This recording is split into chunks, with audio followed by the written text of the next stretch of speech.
Hello, my name is Autumn Harsh, and this is my video discussion about counter-narratives. So to start, I first wrote about an article by the Washington Post called American Secularism is Growing and Growing More Complicated by Michelle Bornstein. Michelle quotes this in the article: Americans are getting less religious. She claims that people are getting less religious, but not less spiritual.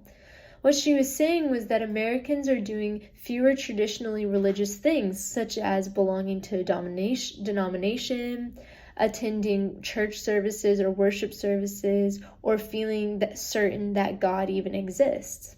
In her research, she found that the decline in religion doesn't have a ton to do with religion, but it more has to do with politics. She quoted a couple books from this author who is a professor from Georgetown University. He says this: while Americans may be growing less religious, their government and courts are becoming less secular. The gap, he says, inflames culture war debates in areas such as vaccine exemptions, LGBTQ rights, and government funding for religious schools, end quote. Most people who would say they are not religious still claim that there is a higher power. They would say that they are spiritual but not religious. But what even is religion?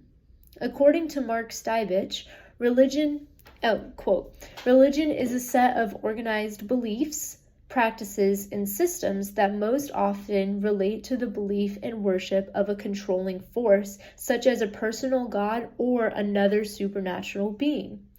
So if religion is a set of organized beliefs and practices that relate to a higher being, and most people who are non-religious say they believe in a higher being, then they really are religious, but they themselves are their own God. People would say that they believe in a higher power, but that higher power always agrees with everything that individual agrees with, therefore making themselves God. Therefore, they still are religious because they have an organized set of beliefs, according to Stibich, that would agree with and align with what they think is right and true. The second article that I looked at was an article called Religious or Non-Religious, Who is More Likely to be a Good Samaritan? And this article was written by Ryo Mack. Basically, he told a story of this experiment that took place on a college campus. And so what happened was they had a group of religious seminarians, so people who were going to school for religion. And there was a group of 40 of them, and they were assigned to give a presentation for an experiment. And then there was a group of people who were not necessarily religious, and they were assigned to give a presentation on just being helpful but not necessarily religious. And the seminarians were given the task of presenting a presentation on being a good Samaritan, so a religious. So the group of the seminarians arrived to the classroom to give the presentation, only to find out that the room had been changed to across the campus. So then they were randomly divided into 3 different groups. So the first group was told that they needed to rush across campus in order to get to the next classroom on time in order to give their presentation. The second group, they were told that they needed to hurry, but they had time. And the third group was told that they had plenty of time to get there. They were then pointed towards the exit and in the direction of the new classroom. On their walk to the new classroom, the researchers had planted a, quote, shabbily dressed person slumped by the side of the road, end quote. They had the man slumped over as if in pain, and he would cough and groan whenever the people passed by.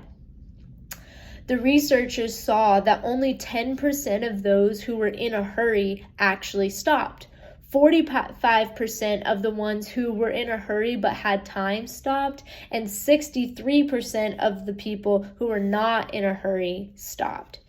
So the idea behind this experiment was to prove that religious people are not necessarily more likely to be generous or helpful.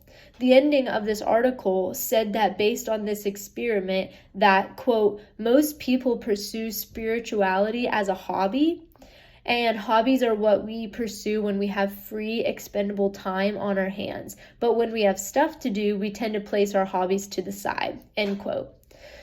So one thing about this experiment, it was that it was done over 40 years ago and it only included 40 participants. I would love to see this experiment done again with a larger number of people as a variable. Also, if the argument that, quote, people pursue religion or Christianity as a hobby is true, then I would say they aren't true Christians. Because to be a Christian is to understand that Christ has called us to deny ourselves, pick up our cross, and follow him. But what does that really mean?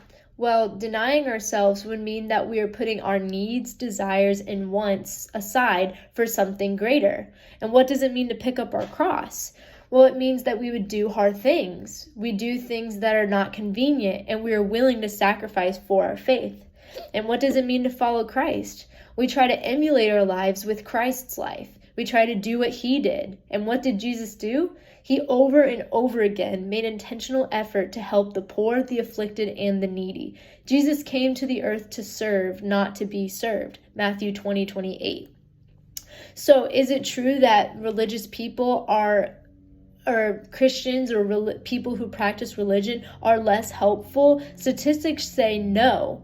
But in this experiment, they claimed that religious people were not as helpful just because they had other things to do and they weren't prioritizing their faith. Well, then really, are they true believers? If they're setting aside something that Jesus is calling them to for other things, then they're not prioritizing what Christ has called them to at that moment. And so I would even question where their heart's at and where their motives are at. Thanks.